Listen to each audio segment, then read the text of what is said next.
Next invoice entry ആണ്. Invoice entry ബട്ടണിൽ click ചെയ്ത് കഴിഞ്ഞാൽ ഓപ്പൺ ആവും. അതിൽ ന്യൂ കൊടുത്ത് പാർട്ടിയെ സെലക്ട് ചെയ്യുക. പാർട്ടിയുടെ പെൻഡിങ് റിസീപ്റ്റുകൾ കാണാൻ കഴിയും. 16 ആണ് നമുക്ക് സെലക്ട് ചെയ്യേണ്ടത്. ഓട്ടോമാറ്റിക്കായിട്ട് റേറ്റ് വരും. റേറ്റ് നമുക്ക് ഫിക്സഡ് റേറ്റ് സെറ്റ് ചെയ്യാനുള്ളൊരു ഓപ്ഷൻ ഉണ്ട്. അത് കമ്പനി സെറ്റപ്പിൽ അത് ചെയ്യാൻ പറ്റും. അത് കഴിഞ്ഞ് സേവ് ചെയ്യാം. സേവ് ചെയ്യുമ്പോൾ ക്രെഡിറ്റ് ആണോ ക്യാഷ് ആണോ ചോദിക്കും. സേവ് ചെയ്യും. അത് കഴിഞ്ഞിട്ട് പ്രിവ്യൂ കൊടുത്ത് നോക്കാം.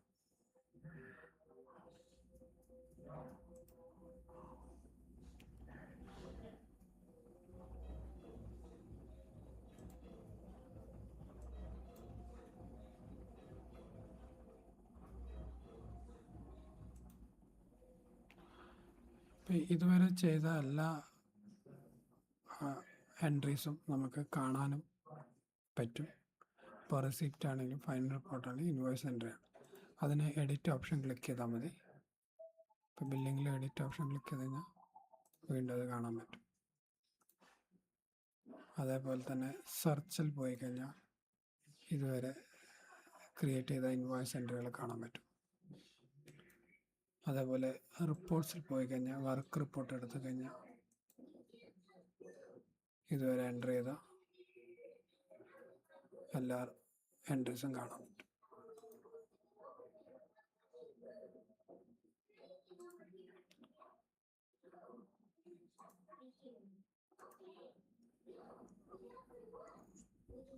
അതുപോലെ GST റിപ്പോർട്ടുണ്ട്. GST ഫയൽ ചെയ്യുമ്പോൾ ഈ റിപ്പോർട്ട് യൂസ്ഫുൾ ആയിരിക്കും.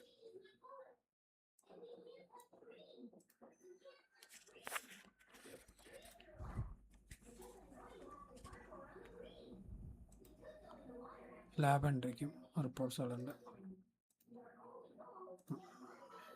ഈ ബാച്ചിൻ്റെ പ്രിൻ്റ് എടുക്കാൻ പറ്റും.